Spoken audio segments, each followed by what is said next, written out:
Well, one thing is that we did not get an invitation to the $19 million party, but that's beside the point. I don't know how many publishers it did. But many of you are probably aware that the Department of Education has issued two major documents in the last few years. First of all is a blueprint for reform, and the second one is transforming American education, and it's all about a national education plan for technology. These documents, plus the Common Core standards, really, I think, are forming the basis and the roots of the whole educational debate at this point, which will go on as we get into the reauthorization of ESEA, or whatever they're calling it right now. The blueprint for reform has its core adopting the state standards and changing the environment and many of the things that they're talking about here, improving teaching and that type of thing. One of the things that's left out of that, and if you read it very carefully, is families. And I believe families have to be parents have to be a very important part of that whole equation. And I'm also hoping that publishers somehow might be included too, but we'll get into that. The Gates Foundation and other philanthropic organizations with an interest in education are making huge sums available for educational initiatives, and especially in the technology area. Politicians are calling for the end of textbooks, and instead of supplying all content online, or instead supplying content online or delivered through some sort of electronic devices in the hands of students. As a textbook publisher, we understand we're a content provider. And whether that content is being provided through print or in electronic form, it doesn't really matter to us, but it has to be designed properly and with the right pedagogical underpinnings to be able to make it work in the classroom. We're an endorsing partner of the Common Core standards and state standards, and for generations, we've talked to some of you. I mean, we go back to 1832. We can believe that, but it's quite a history. And we've always had at the core of everything that we do academic rigor, systematic and explicit instruction, and then a progressive development of skills and strategies for students in both public and private schools.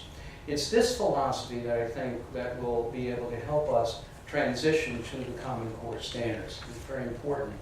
Most of our products are already in compliance with Common Core standards. We have various strategies that we're going to use in order to make correlations, and we'll look at products to make sure that they're in line with the core standards. If there are holes, then we'll fill them, in some way, because in order to continue existing in this environment, we're going to have to address this.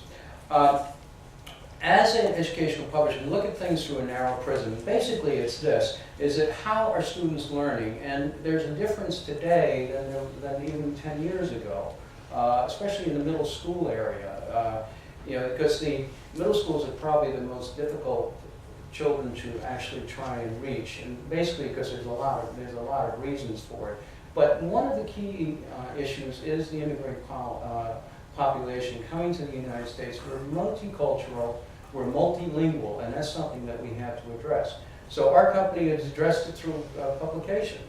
We've just done a new vocabulary program called Vocabulary for Success, which basically is designed to meet the needs of those children in a not only text or print, but also multimedia.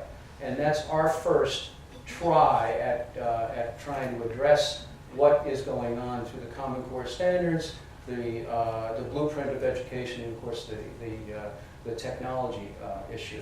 Now, to attack the other question, which I've lost. What was the other part of the question? If you think it would be effective to have an independent panel yes. that provide quality controls. I'll be very short and sweet on that. I've been around for a long time in education, and most of the time independent panels are not really independent. There's always somebody with a vested interest in it. Even back to the previous administration, which I won't get into details, the fix was already in. So when reading and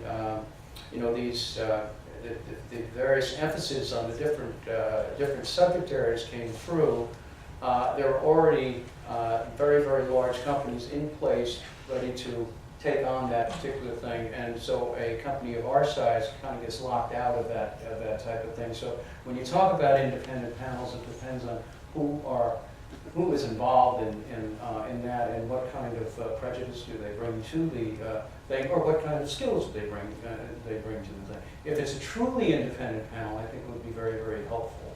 Fortunately, we're in supplementary publishing, and we're looking more to places of educational value where other publishers are not staking a claim.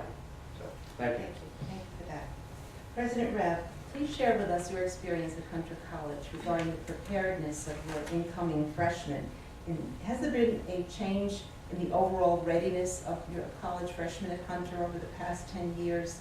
And please just briefly tell us about the College Now program at Hunter College for public high school students. I started to think, there's a broader point that someone mentioned before about the crisis that we really are in high schools. And the good news for us in Hunter College is that we are finding our incoming freshmen prepared. There's always issues, but nationally, only 70% of high school high school students are graduating.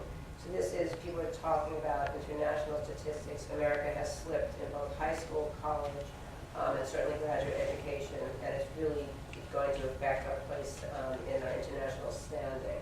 So in New York City now, it is a very, very serious issue. Jeff Weisenfeld, who's one of our community trustees, who's been a leader on this issue, has really focused us on compiling the statistics. And we are finding in the community colleges, which are open access in the city university, so most of the New York City public school students are coming into the New York community colleges, and 60% of them are not ready to do college level math. That is a total crisis, and the onus has come on the public colleges, on CUNY, to remediate high school students and get them ready to do college level work. And we need to focus on this. The average SAT score of a New York City public school student on a 1600 scale is 900. So in each math and in English, they're heading under 500 on SATs. These students are not prepared to do college level work.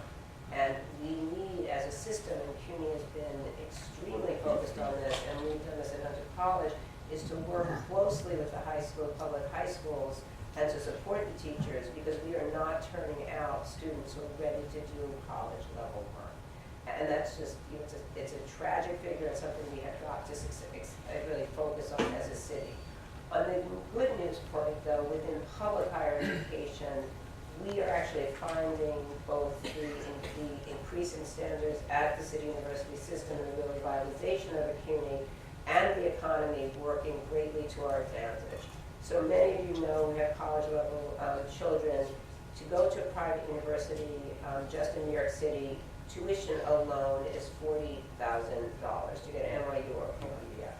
Take an average working family in this city, a social worker, a district attorney, the backbone of the city, they have 2 children, 4 times 40,000 times 2 children. You do the math. We are pricing higher education outside the realm of the average middle class family at a time when a college education is the ticket to a middle class life. So both of these things are happening. The revitalization of the CUNY system, which happened under Chancellor Goldstein starting about 10 years ago, which has required all of the senior colleges to have tough entrance standards, has allowed us to flourish. So we at Hunter are now taking 1 out of every 4 applicants, which is a highly selective college faring rate. And we are finding there are always issues with preparation in math and in English, and I think all of us find that in society, whether it's technology or just general preparation. But our students coming in have SAT scores in a median of almost 180 points above the national average.